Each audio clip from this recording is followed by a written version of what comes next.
Sir ಅಲ್ಲಿ ಬೆಂಗಳೂರಲ್ಲಿ ಇರುವಂಥ ಎಲ್ಲ 8 ಜನರಿಗೂ 40,000 ರೂಪಾಯಿ ಪಗಾರ ಕೊಡ್ತೀವಿ ಸರ್.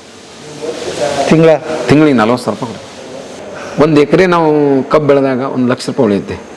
ನಾನೊಂದು ಹೊಸ ಸ್ಕೀಮನ್ನು ರೆಡಿ ಮಾಡಿದ್ದೀನಿ ಸರ್. 1 ಎಕರೆ ಕಬ್ಬಿನಿಂದ 45 ಲಕ್ಷ ರೂಪಾಯಿ ಲಾಭ ಮಾಡ್ಬೋದು.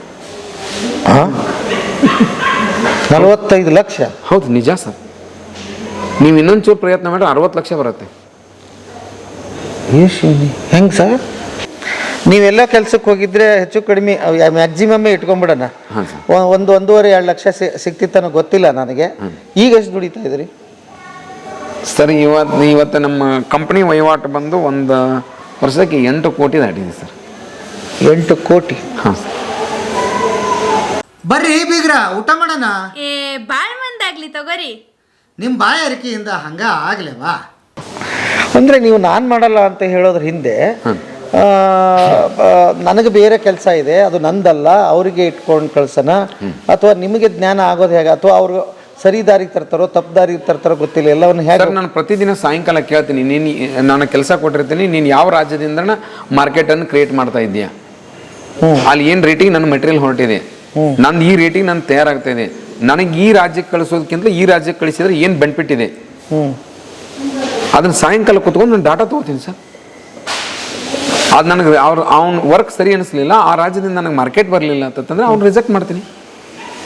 ನಿಮ್ಮದು ಮಾರ್ಕೆಟಿಂಗ್ ಬರ್ತಾ ಇಲ್ಲ, ನೀವು ಬೇರೆ ಕೆಲಸ ಮಾಡಿ, ಇಲ್ಲ ಅಂತಂದ್ರೆ ಅದರಲ್ಲಿ ಮುಂದುವರಿಬೇಕಂತಂದ್ರೆ ನೀವು ವ್ಯಾಪಾರ ಜಾಸ್ತಿ ಮಾಡಿ ಅಂತ ಹೇಳ್ತೀನಿ. ಅವ್ರಿಗೆ ಹಿಂಗೆ ಟಾರ್ಗೆಟ್ ಕೊಟ್ಟಿರ್ತೀರಿ ಅವ್ರಿಗೆ? ಹೌದು ಸರ್. ನೀವು ಇವತ್ತಿನ ದಿನ ಎಷ್ಟು ಮಂದಿನ ಕಸ್ಟಮರನ್ನು ಟಾರ್ಗೆಟ್ ಮಾಡಿದಿರಿ, ಯಾರನ್ನ ಟಾರ್ಗೆಟ್ ಮಾಡಿದಿರಿ, ಅವ್ರಿಗೆ ನಾನು ಒಂದು ವ್ಯವಸ್ಥೆ ಅವ್ರನ್ನ ಟ್ರೈನ್ ಮಾಡಿರ್ತೀವಿ ಸರ್.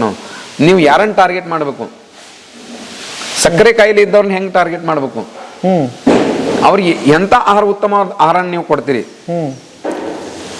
ಪಾಯಸ ಮಾಡೋರ್ದೊಂದು ಇರುತ್ತೆ ಸರ್, ಆ ಪಾಯಸ ಮಾಡೋರ್ಗೆ ಎಂಥ ಬೆಲ್ಲ ಬೇಕು ಅದನ್ನ ಅಭ್ಯಾಸ ಮಾಡ್ರಿ. ಪಾಯಸ ತಿನ್ನೋರ್ದ ಎಷ್ಟು ದಿನ ಅಭ್ಯಾಸ ಮಾಡ್ರಿ. ಭಾರತೀಯರೇ ನಾವೆಲ್ಲರೂ ಚಾ ಪ್ರಿಯರು. ಒಡೆದು ಹಾಳಾಗಿ ಹೋಗ್ಲಾರ್ದಂಥ ಚಾನ ನೀವು ಹೆಂಗೆ ರೀಚ್ ಮಾಡ್ತೀರಿ ಅವ್ರಿಗೆ, ಅದ್ರ ಬಗ್ಗೆ ಅಭ್ಯಾಸ ಮಾಡಪ್ಪ ನೀನು. ಎಲ್ಲವನ್ನೂ ತಲೆ ಹೊಡ್ಕೊಳಗಲ್ಲ. ನನಗೆ ಸಂಜೆ ಸಂಕ್ಷಿಪ್ತಲ್ಲಿ ಒಂದು ಶಾರ್ಟಲ್ಲಿ ನೀನು ಹೇಳಬೇಕು. ಎಷ್ಟು ಸ್ಯಾಲ್ರಿ ಕೊಡ್ತೀರಿ ಅವ್ರಿಗೆ ಸರ್? ಅಲ್ಲಿ ಬೆಂಗಳೂರಲ್ಲಿ ಇರುವಂಥ ಎಲ್ಲ 8 ಜನರಿಗೂ 40,000 ರೂಪಾಯಿ ಪಗಾರ ಕೊಡ್ತೀವಿ ಸರ್. ತಿಂಗಳಿಗೆ 40,000 ರೂಪಾಯಿ ಕೊಡ್ತೀವಿ. 8 ಜನಕ್ಕೆ? 8 ಜನಕ್ಕೆ. ಅದು ಬಾಡಿಗೆ ಗೀಡಿಗೆ ಅದೆಲ್ಲನೂ ಎಕ್ಸ್ಟ್ರಾ ಇರುತ್ತೆ ಸರ್. ಎಷ್ಟು ವರ್ಷ ಆಯ್ತಲ್ಲ ಶುರುವಾಗಿದ್ದು? ಈಗ 1.5 ವರ್ಷ ಆಯ್ತು ಸರ್. ಕಾರ್ಖಾನೆ ಮಾತ್ರ ಇಲ್ಲಿ ಶುರು ಮಾಡಿದ್ರಿ ಗಾಣದ್ದು? ಹೌದು ಸರ್. ಅದನ್ನ ಯಾಕೆ ಬೆಂಗಳೂರಾಗ ಮಾಡಿದಿರಿ ಸರ್? ಮಾರುಕಟ್ಟೆಯನ್ನು ಬೆಂಗಳೂರಲ್ಲಿ ಯಾಕೆ ಸೃಷ್ಟಿ ಮಾಡಿದ್ದೀವಿ, ಪ್ರೊಡಕ್ಷನ್ ಯಾಕೆ ಹಳ್ಳಿಯಲ್ಲಿ ಇಟ್ಕೊಂಡಿದ್ದೀವಿ ಅಂತಂದ್ರೆ, ಇಲ್ಲಿ ರಾ ಮೆಟೀರಿಯಲ್ ನನಗೆ ಬೇಕಾದಷ್ಟು ನನ್ನ ಹಳ್ಳಿಯಲ್ಲಿ ಸಿಗುತ್ತೆ ಸರ್. ಈ ಬೆಲ್ಲವನ್ನು ತಯಾರು ಮಾಡುವಂಥ ಸ್ಕಿಲ್ ಲೇಬರು ನನ್ನ ಪೂರ್ವಜರು ನಮ್ಮಲ್ಲಿ ರಕ್ತಗತವಾಗಿ ಈ ಸ್ಕಿಲ್ಲನ್ನು ಬೆಲ್ಲ ಮಾಡುವಂಥ ಸ್ಕಿಲ್ಲನ್ನು ನಮ್ಮ ರಕ್ತಗತವಾಗಿ ಹಳ್ಳಿಗಳಲ್ಲಿ ಯಥೇಚ್ಛವಾಗಿದೆ ಸರ್.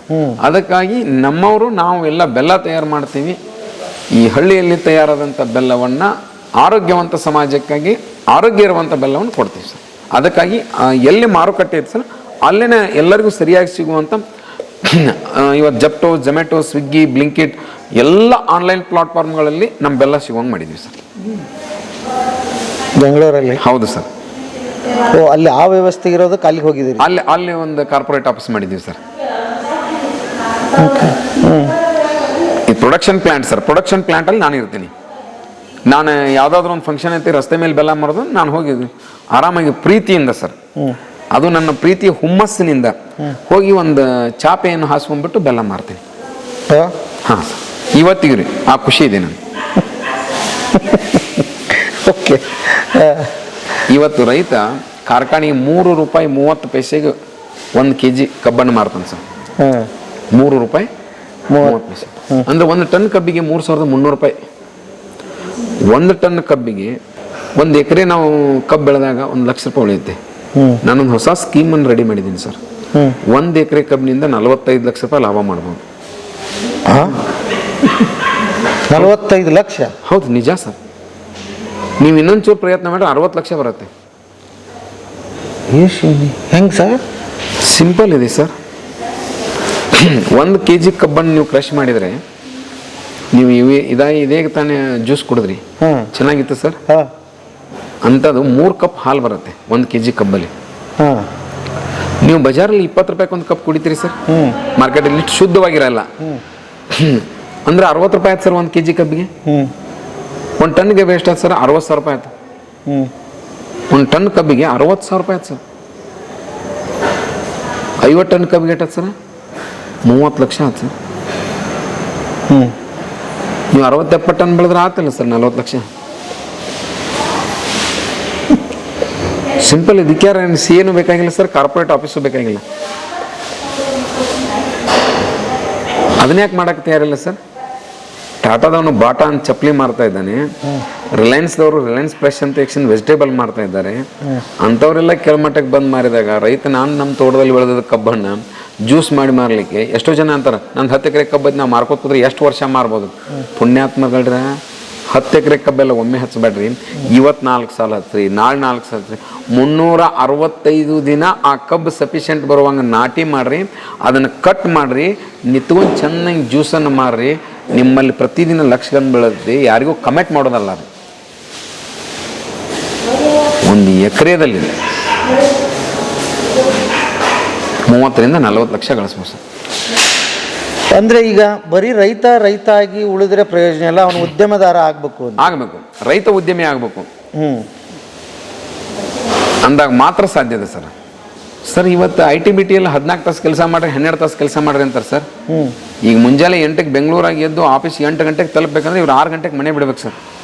ರಾತ್ರಿ 8 ಗಂಟೆಗೆ ಅವ್ರು ಬಿಟ್ರೆ ಅಂತಂದ್ರೆ 12 ತಾಸು ಕೆಲಸ, 8 ಗಂಟೆಗೆ ಬಿಟ್ರೆ ಬಂದು ಮಲಗಕ್ಕೆ 2 ತಾಸು ಆಗುತ್ತೆ. 10 ಗಂಟೆಗೆ ಬಂದು ಮನೆ ತಲುಪತ್ತಾರೆ. ರಾತ್ರಿ 10ಕ್ಕೆ ಬಂದು ಮನುಷ್ಯ ಸ್ಟ್ರೆಸ್ ಆಗಿ ಮಲ್ಕೊಂಡು ಹೇಳ್ಬೇಕಂದ್ರೆ ಮುಂಜಾನೆ 4 ಗಂಟೆಗೆ ಹೇಳ್ಬೇಕು. ಇವರೆಲ್ಲ ಹೆಂಡತಿ ಮಕ್ಕಳು ಗಂಡ ಮಾತಾಡೋಕ್ಕಾಗಲ್ಲ ಸರ್. ಇಂಥ ಒತ್ತಡದ ಜೀವನದ ಯಾರಿಗೆ ಬೇಕಾಗಿ ಸರ್? ರೈತ ಹಂಗಿಲ್ಲ. 4 ತಾಸು ಕೆಲಸ ಮಾಡಿ, ತೋಟದಾಗ ಕೆಲಸ ಮಾಡಿ, ಗಿಡದ ನೆರಳಿಗೆ ಊಟ ಮಾಡಿ, ಕಾಲ್ ಮೇಲೆ ಕಾಲು ಹಾಕ್ಕೊಂಡು ರಾಜನ ಥರ ಮೆರಿಬೋದು. ಅದು ಒಂದೇ ಒಂದು ಫೀಲ್ಡ್ ಅಂತಂದ್ರೆ ಅಗ್ರಿಕಲ್ಚರ್ ಸರ್. ರಾಜನಂಗೆ ಬದುಕ್ಬೋದು ಸರ್ ಅಗ್ರಿಕಲ್ಚರಲ್ಲಿದ್ದರೆ.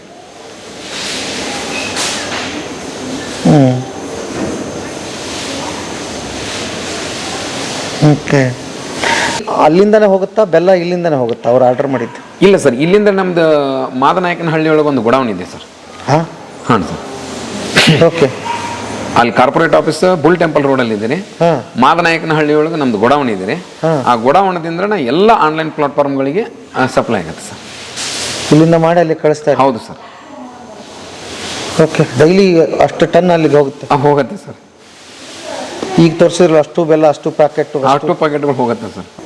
ನೀವೆಲ್ಲ ಕೆಲ್ಸಕ್ಕೆ ಹೋಗಿದ್ರೆ ಹೆಚ್ಚು ಕಡಿಮೆ ಮ್ಯಾಕ್ಸಿಮಮ್ಮೇ ಇಟ್ಕೊಂಡ್ಬಿಡೋಣ, 1-1.5-2 ಲಕ್ಷ ಸಿಕ್ತಿತ್ತನೋ ಗೊತ್ತಿಲ್ಲ ನನಗೆ. ಈಗ ಎಷ್ಟು ದುಡಿತಾ ಇದ್ರಿ ಸರ್? ಇವತ್ತು ನಮ್ಮ ಕಂಪ್ನಿ ವಹಿವಾಟು ಬಂದು ಒಂದು ವರ್ಷಕ್ಕೆ 8 ಕೋಟಿ ದಾಟಿದೆ ಸರ್. 8 ಕೋಟಿ? ಹಾಂ ಸರ್. ಈಗ ಮೊನ್ನೆ ಸರ್ಕಾರ 4ನೇ ತಾರೀಕು ಡಿಸೆಂಬರ್ 4ನೇ ತಾರೀಕಿನ ಒಂದು ಬುಕ್ ಬಿಡುಗಡೆ ಮಾಡಿದೆ ಸರ್. ಒಂದು ಜಿಲ್ಲೆಗೆ ಒಬ್ರು ಅಗ್ರಿ ಎಂಟರ್ಪ್ರೆನರ್ ಯಾರು ಅಂತಾರಾಷ್ಟ್ರೀಯ ಮಟ್ಟದಲ್ಲಿ ಕೋಟಿ ವ್ಯವಹಾರಗಳನ್ನು ಮಾಡ್ತಾ ಇರ್ತಾರ, ಅದನ್ನು ಸರ್ಕಾರ ಪರಿಶೀಲನೆ ಮಾಡುತ್ತೆ ಸರ್.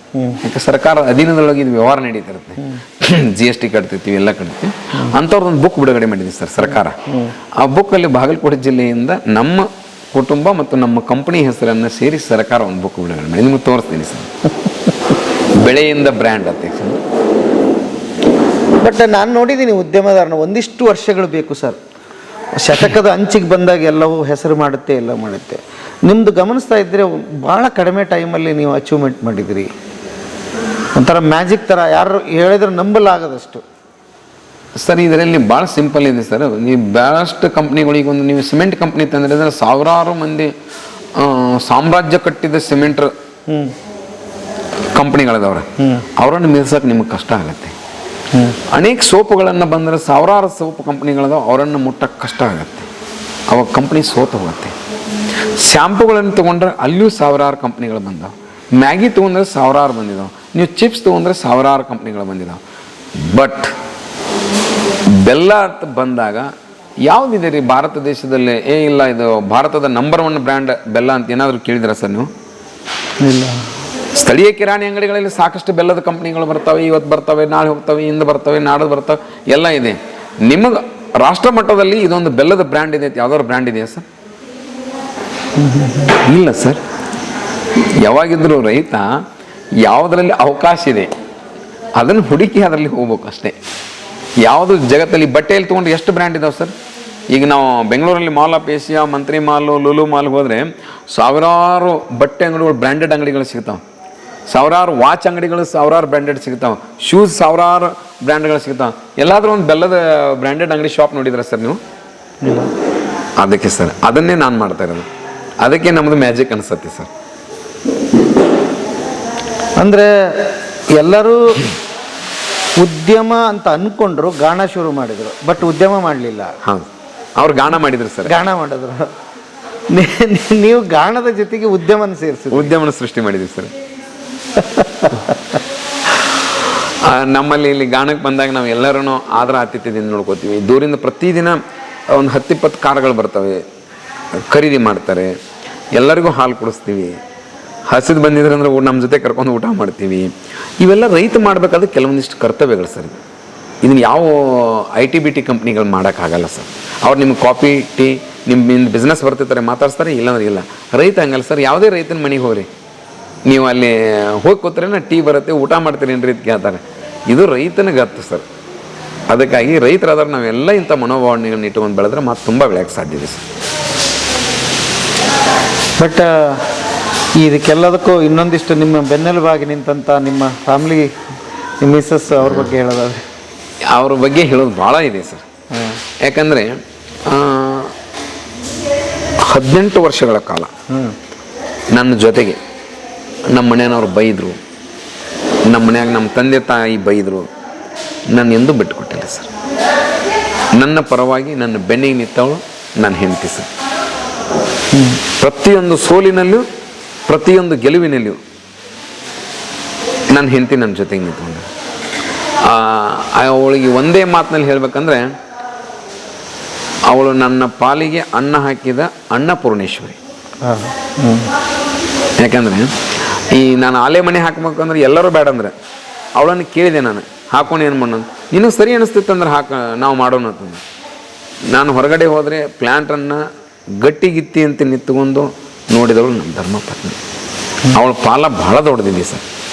ಯಾಕಂದರೆ ನಾವು ಇಷ್ಟೊಂದು ಹೊರಗಡೆ ಹೋಗಿ ಮಾರುಕಟ್ಟೆ, ಆಫೀಸು, ಇವೆಲ್ಲ ಜಂಜಾಟದ ಮಧ್ಯೆ ಸಹಿತ ಬೆನ್ನಿಗೆ ನಿಂತ್ಕೊಂಡು ಅದಕ್ಕೆ ಸಪೋರ್ಟ್ ಮಾಡಿ ತಾನೂ ಕೆಲಸ ಮಾಡಿ ಈ ಉದ್ಯಮ ಕಟ್ಟುವಲ್ಲಿ ಈ ಪ್ಯೂರ್ ನೇಚರ್ ಜಾಗರಿ ಇದೆಯಲ್ಲ ಸರ್, ಅದರಲ್ಲಿ ಅವಳು ಒಂದು ಮೇನ್ ಪಿಲ್ಲರ್ ಸರ್. ಅವಳು ಮೇನ್ ಪಿಲ್ಲರ್ ಸರ್. ಅವಳ ವಿಷಯ ಬಂದರೆ ನನಗೆ ನೋವು ಅನಿಸುತ್ತೆ ಸರ್. ಯಾಕಂದರೆ ದೇಹದ ಹಂಗಲ್ಲದೆ, ದೇಹಕ್ಕೆ ದಣಿವಿಲ್ಲದೆ ನನಗಿಂತ ಹೆಚ್ಚು ದೊಡ್ಡದವ ಸರ್. ಈ ಬೆಲ್ಲ ಹಿಂಗತೆ ಇರಬೇಕು, ಆಳುಗಳ ಜೊತೆ ಒಳ್ಳೆ ಒಡನಾಟ, ಸಂಬಂಧ, ತನ್ನ ಊಟದ ಪರಿವಿಲ್ದೇ ಈ ಬೆಲ್ಲವನ್ನು ತಯಾರು ಮಾಡಿದ. ಮಕ್ಕಳು ಎಷ್ಟು ಜನ? ಒಬ್ಬಳು ಆಳ್ವಾಸದಲ್ಲಿ ಓದ್ತಾ ಇದ್ದಾಳೆ ಸರ್, ಇನ್ನೊಬ್ಬಳು ಇಲ್ಲೇ ಮಾಲಿಂಗಪುರದಲ್ಲಿ ಓದ್ತಾ ಇದ್ದಾಳೆ, ಇನ್ನೊಬ್ಬ ಮಗ ಚಂದ್ರಗಿ ಸ್ಪೋರ್ಟ್ಸ್ ಸ್ಕೂಲಲ್ಲಿ ಓದ್ತಾ ಇದ್ದಾನೆ ಸರ್. ಮುಂದಿನ ಕನಸುಗಳು ಏನು ಸರ್? ನನ್ನ ಮಕ್ಕಳನ್ನೆಲ್ಲರನ್ನೂ ಎಲ್ಲೂ ಲೇಬರ್ ಮಾಡಲ್ಲ ಸರ್. ಅವರನ್ನು ಈ ಉದ್ಯಮದ ಅಧಿಪತಿಗಳನ್ನಾಗಿ, ಮಾಲಕರನ್ನಾಗಿ ಮಾಡ್ತೀನಿ. ಈಗ ಆಳ್ವಾಸದಾಗ ಒಬ್ಬಕ್ಕೆ ಮಗಳು ಓದ್ತಾ ಇದ್ದಾಳೆ, ಅವಳಿಗಾಗಿ ಈ ಬದುಕನ್ನು ಕಟ್ತಾ ಇದ್ದೀನಿ. ಆಮೇಲೆ ನನ್ನ ಮಗ ಒಬ್ಬ ಚಂದ್ರಗಿ ಸ್ಕೂಲಲ್ಲಿ ಓದ್ತಿದ್ದಾನೆ, ಅವನಿಗಾಗಿ ಈ ಕಂಪ್ನಿಗಳನ್ನು ಕಟ್ತಾ ಇದ್ದೀನಿ. ಮಗಳು ಮತ್ತು ಮಗ ಸಮಭಾಗವಾಗಿ ಈ ಕಂಪ್ನಿಯನ್ನು ಮುನ್ನಡೆಸಿ ಅಂತಾರಾಷ್ಟ್ರೀಯ ಮಟ್ಟದಲ್ಲಿ ಈ ಸಂಗಾನಟ್ಟಿ ಕೀರ್ತಿ ಪತಾಕೆಯನ್ನು ಅವ್ರು ಹಾರಿಸ್ಲಿಕ್ಕೆ ಏನು ಸಪೋರ್ಟ್ ಬೇಕೋ ಒಬ್ಬ ತಂದೆಯಾಗಿ ನಾನು ನಿಂತುಕೊಂಡು ಆ ಕೆಲಸವನ್ನು ಮಾಡಲಿಕ್ಕೆ, ಅವರನ್ನು ಓನರ್ ಸೀಟಲ್ಲಿ ಕುಂಡ್ರಿಸಿ ಆ ಸಂತೋಷವನ್ನು ನೋಡಲಿಕ್ಕೆ ನಾನು ಖುಷಿ ಪಡ್ತೀನಿ ಸರ್. ಆ್ಯಕ್ಚುಲಿ ಅವ್ರು ಇರ್ತಾರೆ ಅಂತ ಅನ್ಕೊಂಡೆ, ಅನ್ಫಾರ್ಚುನೇಟ್ ಅವ್ರು ಇಲ್ಲ. ಹೌದು ಸರ್. ನನಗೆ ಭಾಳ ಆಸೆ ಇತ್ತು ನಿಮ್ಮ ಮನೆಯವರೆಲ್ಲ. ಇಲ್ಲ ಸರ್, ನನಗೂ ಅದು ಭಾಳ ಆಸೆ ಇತ್ತು ಸರ್. ಯಾಕಂದರೆ ನ್ಯೂಸ್ ಫಸ್ಟ್ ಒಂದು ಕಾರ್ಯಕ್ರಮದಲ್ಲಿ ಬಿಟ್ಟರೆ ಅವ್ರು ಎಲ್ಲೂ ಇವತ್ತಿನವರೆಗೂ ಕಾಣಿಸ್ಕೊಂಡಿಲ್ಲ ಸರ್. ಇರಲಿ, ಮತ್ತೆ ಇನ್ನೊಂದು ವಿಸಿಟ್ ಮಾಡಿದಾಗ ಅವ್ರನ್ನ ಮಾತಾಡಿಸ್ತೀನಿ. ಬಟ್ ಭಾಳ ಖುಷಿ ಆಯಿತು ಸರ್. IT-BT ಅವ್ರನ್ನ ತಗೊಂಡು ನಾನು ಅವ್ರಿಗೆ ಸಂಬಳ ಕೊಡ್ತೀನಿ, ನಾನು ಮಾಲಕ ಆಗಿರ್ತೀನಿ. ವಿದ್ಯಾವಂತರನ್ನು ಬಳಸ್ಕೊಳ್ಳೋಣ, ನಾವು ಬೆಳೆಯೋಣ. ಆಮೇಲೆ ನನ್ನ ಕೆಲಸ ನನಗೆ ಸ್ಪಷ್ಟವಾಗಿದೆ ಅನ್ನೋದು ಕ್ಲಿಯರ್ ಆಗಿದೆ. ಹೌದು ಸರ್. ನನಗೆ ಒಂದು ಆ್ಯಕ್ಚುಲಿ ರೈತ ಹಿಂಗಿರ್ಬೇಕಾಗಿತ್ತು ಅಥವಾ ನಾವೆಲ್ಲ ದಾರಿ ತಪ್ಪಿಸಿದ್ವಿ ಅಂತ ನನಗೂ ಗೊತ್ತಾಗ್ತಾ ಇಲ್ಲ. ಯಾಕೆಂದರೆ ಇನ್ನು ಮುಂದೆ ಆದರೂ ಮೋಸ್ಟ್ಲಿ ಈ ಸಂದರ್ಶನ ತುಂಬ ಕಣ್ ತೆರೆದಿದೆ ಅಂತ ನಾನು ಅನ್ಕೋತೀನಿ ಎಸ್ ಅವ್ರು ಬೆಳೆಯೋದಕ್ಕೆ. ಬಟ್ ಇನ್ನೊಂದಿಷ್ಟು ವಿಸಿಟ್ ಮಾಡಲಿ ಅವರು ಏನಾದರೂ, ಯಾಕಂದ್ರೆ ನೀವೇ ಹೇಳಿದಿರಿ ನನ್ನ ಒಂದು ಬೆಲ್ಲದ ಗಾಣ, ನನ್ನ ಒಂದು ಮಾರ್ಕೆಟ್ ಯಾವುದೂ ಸಾಲದು, ಅವಕಾಶಗಳು ಬೇಕಾದಷ್ಟು ಇದೆ ಅಂತ. ಬೆಂಗಳೂರಲ್ಲಿ 2 ಕೋಟಿ ಜನ ಇದ್ದಾರೆ ಸರ್. 2 ಕೋಟಿ ಜನಸಂಖ್ಯೆ ಇದೆ ಸರ್ ಬೆಂಗಳೂರಲ್ಲಿ. ಹೋಗೋರು ಬರೋರು ಸೇರಿಸ್ಕೊಂಡು 2 ಕೋಟಿ ಜನಸಂಖ್ಯೆ ಇದೆ. 2 ಕೋಟಿ ಜನರಲ್ಲಿ 1 ಕೋಟಿ ಜನ ಆದರೂ ದಿವಸ ಪ್ರತಿದಿನ ಟೀ ಕಾಫಿ ಕುಡಿತಾರೆ ಸರ್. ಅವ್ರಿಗೆ ಆಗುವಷ್ಟಾದರೂ ಬೆಲ್ಲ ತಯಾರು ಮಾಡೋಣ ಸರ್ ನಾವು. ಅವ್ರಿಗೆ ಆಗುವಷ್ಟಾದರೂ ಬೆಲ್ಲ ತಯಾರು ಮಾಡೋಣ ಅನ್ನುವಂಥ ನನ್ನ ಆಸೆ ಇದೆ ಸರ್. ಈಗ ಬಾಣದ್ದು ಏನು ಬ್ರಾಂಚಸ್ ಮಾಡೋಣ ಅಂತಿದ್ಯಾ, ಇಷ್ಟೇ ಸಾಕ ಇದರಲ್ಲೇ? ಇಲ್ಲ ಸರ್, ನಮ್ಮಲ್ಲಿ ಈಗ ಇನ್ನೊಂದು 2 ರಿಂದ 3 ಪ್ಲಾಂಟ್ ನಾನೇ ತಯಾರು ಮಾಡಿಕೊಂಡು ಆಮೇಲೆ ಮಿಕ್ಕಿದ್ದೆಲ್ಲ ನಮ್ಮ ಸ್ನೇಹಿತರು ಯಾರಾದರೂ ಮಾಡ್ತೀನಿ ಅಂತಂದ್ರೆ ನಮ್ಗೆ ಮಾರುಕಟ್ಟೆಗೆ ಏನು ಸಪೋರ್ಟ್ ಬೇಕು ನಾವೆಲ್ಲ ಮಾಡ್ತೀವಿ. ಆಮೇಲೆ ಅನೇಕ ಜನರು ನೀವೆಲ್ಲರೂ ಆಲೆ ಮನೆ ಹಾಕ್ರಿ. ಮೊದಲು ನೀವು ತಿನ್ಲಿಕ್ಕೆ ಆರೋಗ್ಯವಂತ ಬೆಲ್ಲವನ್ನು ತಯಾರು ಮಾಡ್ಕೊರಿ, ನಿಮ್ಮ ಸಂಬಂಧಿಕರಿಗೆ ಕೊಡ್ರಿ, ನಿಮ್ಮ ಸ್ನೇಹಿತರಿಗೆ ಕೊಡ್ರಿ, ಉಳಿದದ್ದನ್ನು ಮಾರುಕಟ್ಟೆ ಮಾಡೋಣ. ಮೊದಲು ನೀವು ಆರೋಗ್ಯವಂತವಾದಂಥ ಬೆಲ್ಲನ ತಿನ್ನಲಿಕ್ಕೆ ಮೊದಲು ರೆಡಿ ಆಗಿರಿ. ನೀವು ಆಲೆ ಮನೆಗಳನ್ನ ಹಾಕಿ. ಸರ್ಕಾರ 50% ಕೊಡುತ್ತೆ, ನೀವು ಖರ್ಚು ಮಾಡಿ 50%, ನೀವು 50% ತೊಡಗಿಸಿದ್ರೆ ನೀವು ಒಬ್ಬರು ಉದ್ಯಮಿನೂ ಆಗ್ತೀರಿ. ಮನೆಯಲ್ಲಿ ಕಲಿತಂಥ ಯುವಕರು ಮಾರುಕಟ್ಟೆಗೆ ಹೋಗ್ತಾರೆ. ಉತ್ತಮವಾದಂಥ ಒಂದು ಸೈಕಲ್ ಥರ ಇರುತ್ತೆ.